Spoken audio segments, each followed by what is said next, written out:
आपण पाहत आहात न्यूज 24 महाराष्ट्र, लोकप्रिय वृत्तवाहिनी। नमस्कार, मी प्राध्यापक डॉक्टर नरेशचंद्र काठोडे, संचालक मिशन IAS न्यूज 24 या चॅनलवरून मी बोलत आहे। पद्मश्री मिळालेले श्री जनार्दन पंत बोथे जे सरचिटणीस आहेत अखिल भारतीय गुरुदेव सेवा मंडळाचे, त्यांचं अभिनंदन करायला मी आलो आहे। आणि त्यांना पद्मश्री मिळाल्याबद्दल आणि येणाऱ्या शिवजयंतीनिमित्त आम्ही नंदुरबार जिल्ह्यामध्ये जवळपास 25 स्पर्धा परीक्षा कार्यशाळा आयोजित केलेल्या आहेत। नंदुरबारचा जो महात्मा फुले फाउंडेशन ग्रुप आहे त्यांनी या कामात पुढाकार घेतलेला आहे आणि नंदुरबार, तळोदा, श्रावणी, अक्कलकुवा या भागातल्या शाळा, जवाहर नवोदय विद्यालय या ठिकाणी स्पर्धा परीक्षा कार्यशाळा ठेवलेल्या आहेत। नंदुरबार हा मागासलेला जिल्हा आहे, यामध्ये आदिवासींची संख्या जास्त आहे।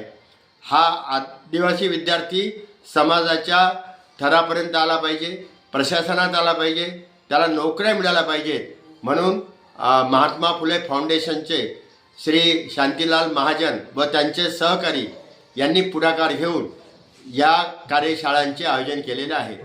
सर्वात महत्त्वाचं की दररोज 5 कार्यक्रम घेऊन आम्ही ही जनजागृती शिवजयंती निमित्त करणार आहोत। आपल्याला विनंती आहे की आपण या आमच्या उपक्रमामध्ये सहभागी व्हावं। 30 तारखेला दुपारी 3 वाजता नंदुरबार येथे छत्रपती श्री शिवाजी महाराज नाट्यगृहामध्ये 1000 लोकांच्या उपस्थितीत मी IAS अधिकारी होणारच हा माझा कार्यक्रम मुलांसाठी, शिक्षकांसाठी आणि पालकांसाठी सादर होणार आहे।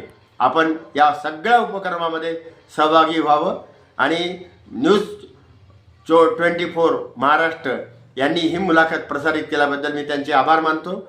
आणि आपल्या माहितीसाठी माझा मोबाईल नंबर सांगतो 9896967003। प्राध्यापक डॉक्टर नरेशचंद्र काठोडे। मी 1 रुपयामध्ये मुलांना कलेक्टर होण्याचं ट्रेनिंग देतो। आपण या उपक्रमामध्ये सहभागी व्हावं। जय गुरु। आपण पाहत आहात न्यूज 24 महाराष्ट्र, लोक